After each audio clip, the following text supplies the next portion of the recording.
Israel continues to bomb Gaza, including Rafah, despite ICJ ruling.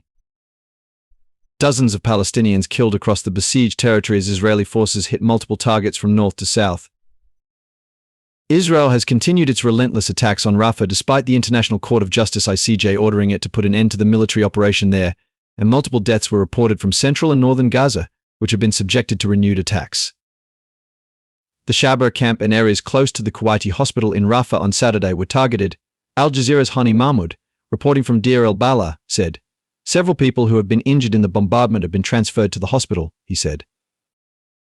The hospital renewed its appeal for fuel deliveries to ensure its continued operation, saying it was the only one in Rafah Governorate still receiving patients. The ICJ ruling, the third of its kind this year, ordered Israel to halt its offensive, citing immense risk to some 1.4 million Palestinians taking shelter in Rafah, the southernmost part of Gaza. More than 800,000 Palestinians have been forced to flee Rafah since Israel launched the current offensive on May 7th. The UN's top court seeks to rein in the mounting death toll of Palestinians since October, while also alleviating a continuing humanitarian crisis resulting from the internal displacement and severe hunger trailing most of Gaza's 2.3 million people. Nearly 36,000 Palestinians have been killed and vast swaths of Gaza have been flattened by Israeli carpet bombing.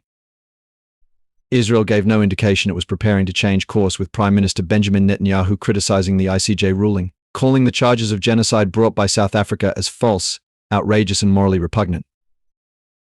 The UN Special Rapporteur on the occupied Palestinian territories called on Saturday for sanctions against Israel for defying the court.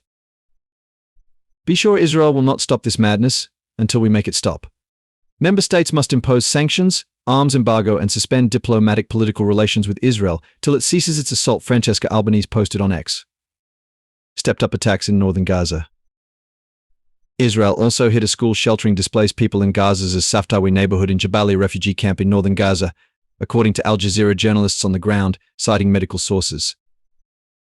The Palestinian news agency Wafa confirmed that at least 10 people were killed and 17 others injured in the series of attacks on the neighborhood located just south of Jabalia. Israeli forces stepped up attacks on Jabalia camp on Saturday, pushing already displaced people to flee the area anew. Israeli warplanes also bombed a house located in another northern Gaza city of Beit Hanun, killing 10 people, including women and children, according to Wafa. In Gaza City, an Israeli attack targeting a family home in the Sabra neighborhood killed a woman and injured other people. An unspecified number of people were also reported killed by an Israeli air attack on a residential building in the Darajeh neighborhood, according to Wafa. Other neighborhoods of Gaza City, including Sheikh Ajalin, Tal al-Hawa and Zaytown, also came under heavy artillery shelling, Wafa added, but there were no immediate details on casualties.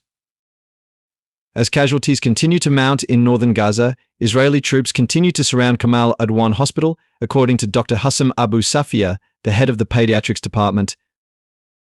He said that the hospital is unable to treat incoming patients due to the continuous siege. Some patients and premature babies are still inside the hospital, he added. Abu Safia said he contacted the Red Cross and UNICEF but did not get any assurance that anything would be done to end the Israeli siege of the hospital.